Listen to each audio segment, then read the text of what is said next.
There you go. We're live. Coaching Wisdom Podcast with Javier Cuesta. We had a nice pre-conversation. Me and Javier are both into coaching. Javier is also into VC.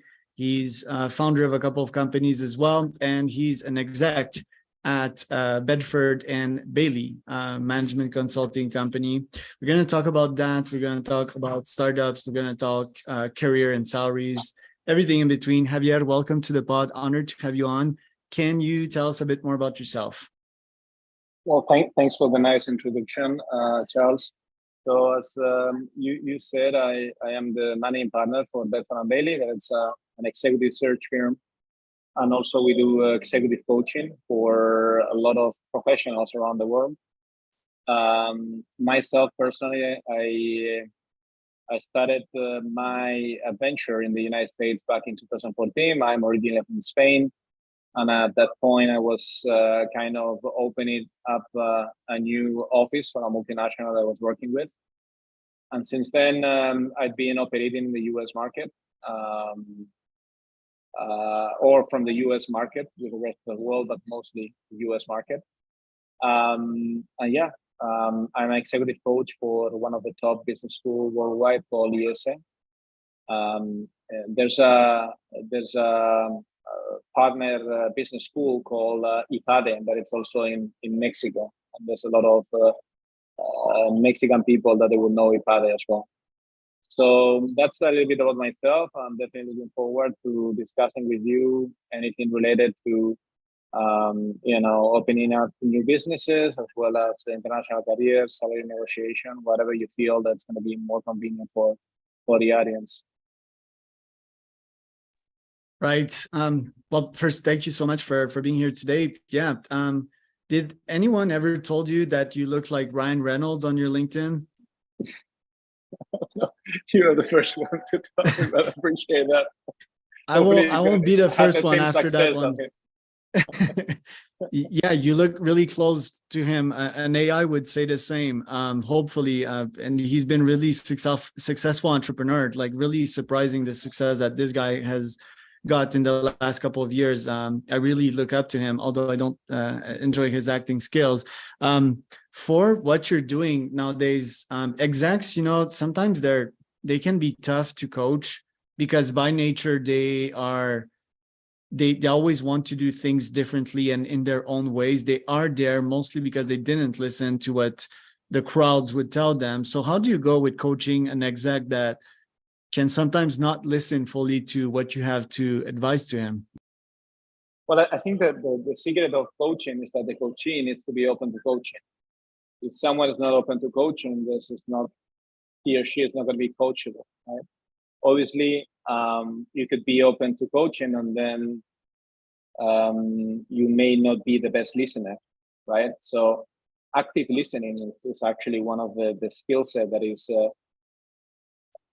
critical to work when it comes to be a good leader, right?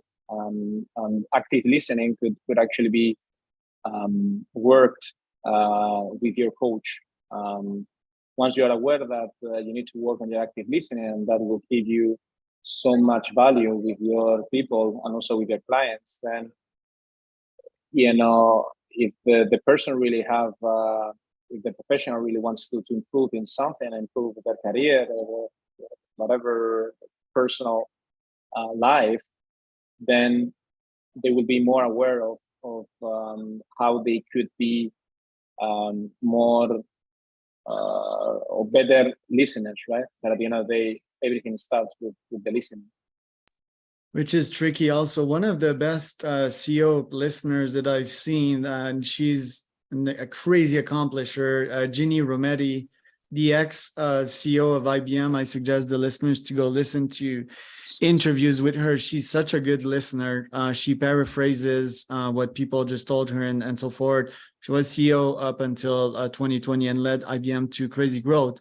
On the other side of the spectrum, I think, Ginny level is like 0.0001%. And then there's Elon level, which is about 13.0 until you get the 1%, which is pretty much alien level type of CEO-ship. Although he's not CEOs of most of his company.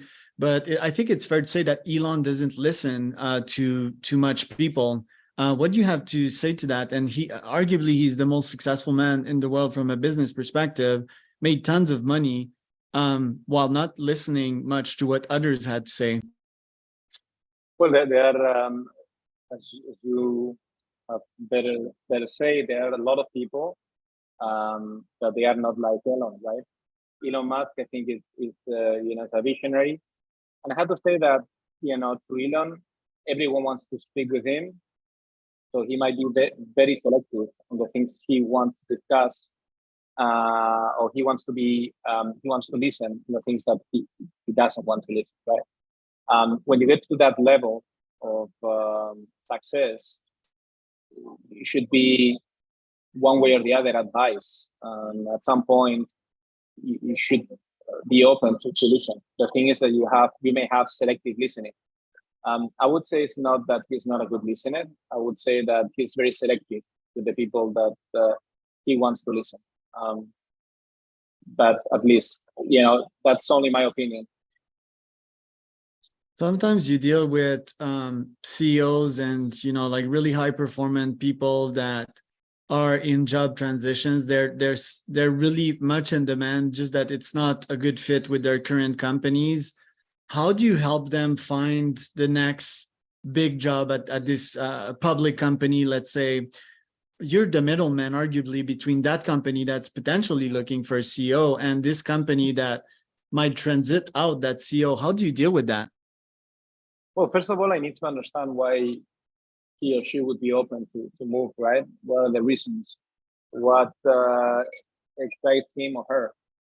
There's so many times that the executive that we reach out to, he or she's happy where he's at, but they have the openness to actually listen to the market to see if what the market could offer is actually better than what they've got, right? And at the end of the day, it's all about listening what they have and what they would like to have, and compare both scenarios. I think you need to be, it is said in the industry that sometimes executive search people tend to sell positions, but at the end of the day, it's not about selling. It's about clearly position a job and telling them the truth. It's not going to be easy. Just tell them. If the situation is, we need a turnaround situation where the company is losing tons and tons of money, there's a high risk that even though you join them, this would not work. You need to tell them. They need to be an expert in what they are supposed to be, and they need to be the ones that need to assess if what they have in hands is actually something interesting for them. And it might be impossible for a lot of people, but it might be attractive for them. And that, it has to be their judgment, right? And their previous life experience should tell them if this would be a good job for them or not. I don't think they are great jobs or bad jobs. I think it's just a matter of a job that fits someone's profile. And when you have that fit, even though the situation might be impossible and there might be a lot of risk for everyone else in the world, this person might feel that the role, it's interesting for them. So at the end of the day, it's understanding what they're looking for. Sometimes if they are in transition, they are unemployed, then they might be less selective in looking for other roles. But again, if you are in career transition, I always recommend not to get the first job, but to get the best project for your career, because sometimes executives at that level, they just take one job and then the other and then the other, and they are kind of in a rat race. They're always continuing to getting new jobs, but not being really successful. And when I mean successful, it's not about results, but it's also about the personal satisfaction. If we are spending 8 hours a day or 10 hours a day doing the work that we love, we better work on something that we really love, and we are really passionate about. If not, life might be meaningless. That's why folks come to you. Obviously, they cannot break their contracts, but first my brain was like, okay, maybe they should take more time. But second, they don't want to be laid off. They don't want to have that on their CV. So that's why they're not taking their time and they're hopping from job to job. But instead, they could just hire an agency like yours, and that agency would shoot them a bunch of options to what could be potentially a very good fit for them. So let's say that I have a passion for health on my side, and sports. Well, if you could place me as a CEO in that next big biotech company that's going to be worth 5 to 10 billion in a couple of years, hopefully if I reach my goals, I can make great money, possibly at least $1 million per year. Plus I can do what I love. So like that's a 2-in-1, and I can have a home run from that. When I have a home run from that, I guess the challenge is knowing when to retire or when to move from this company to the next. Is it like a 5-year cycle? Is it like, oh, I reached this next big ambitious goals and I feel that I'm about to reach burnout if I reach for more? Is it kind of mental fatigue? Like, when should I leave this company as a CEO to find my next big thing? Mm-hmm. Well, I don't think there's an exact time. I think it's more about how motivated you are with the things that are coming next, right? When someone has been very, very successful, I think one question is, what can I do in my career that could be more successful than what I did before, right? Some people they don't find that motivation, and that's okay. They could do some other things that may feel that they're satisfied for. But what makes you happy, it could be a lot of things. And when you reach a milestone that could, you don't need to work one more day in your life, at least for money, then the question you need to do is, what do I want to do with my life? What time should I invest in my professional career, or in a executive position like the one that I was executing? And there are CEOs that they go from one company to the others, and there are CEOs that they want from an executive position to a more advisor or professor or just consulting type of role, while they expand in other activities that they were not able to do when they were executive for that company. So it could definitely vary.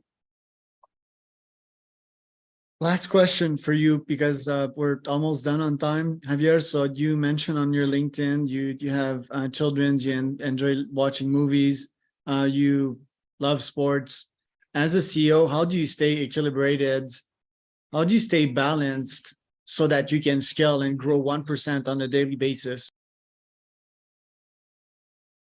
So at the end of the day, is setting the goals, right? What goals do I want to set for this year? Once you get into that, then you decide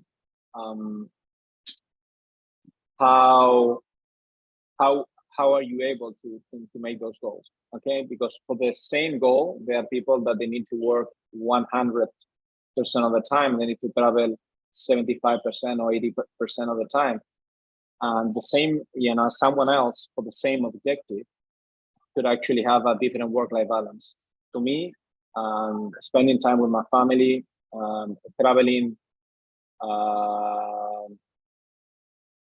the more the possible to be successful with my clients, but the least the possible to miss days from my little ones. So I have a 5, a 3, and a 4 months old, and I want to miss their childhood. For me, it's just very, very important. So, and those are my values, and they might be completely different than someone else. So at the end of the day, is once you set your goals for the year, is how you want to do it. And I think you need to be aggressive with your goals, but also you want to make sure that you don't commit what what is important for you in your life. If family is important for you, then what would be the strategy to set the goals, right? So I think it's just a matter of integrating personal into your professional decision, right?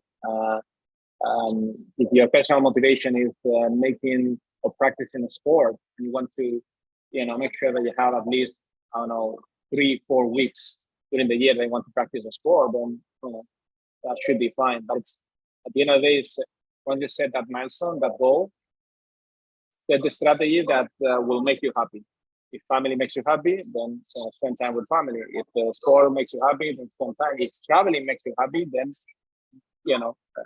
whatever your pleasure are, make sure they integrate it in your professional goal. Javier, thank you for the time you spent with us today. Where can people find out more about you? So I also have my YouTube channel, and I have my LinkedIn profile. So anyone that wants to understand what their professional goals are, or they want to look for a professional in the market, you can reach out to me through my LinkedIn profile or YouTube or whatever you feel it's more convenient. You have my website is bedfordbailey.com. So there's also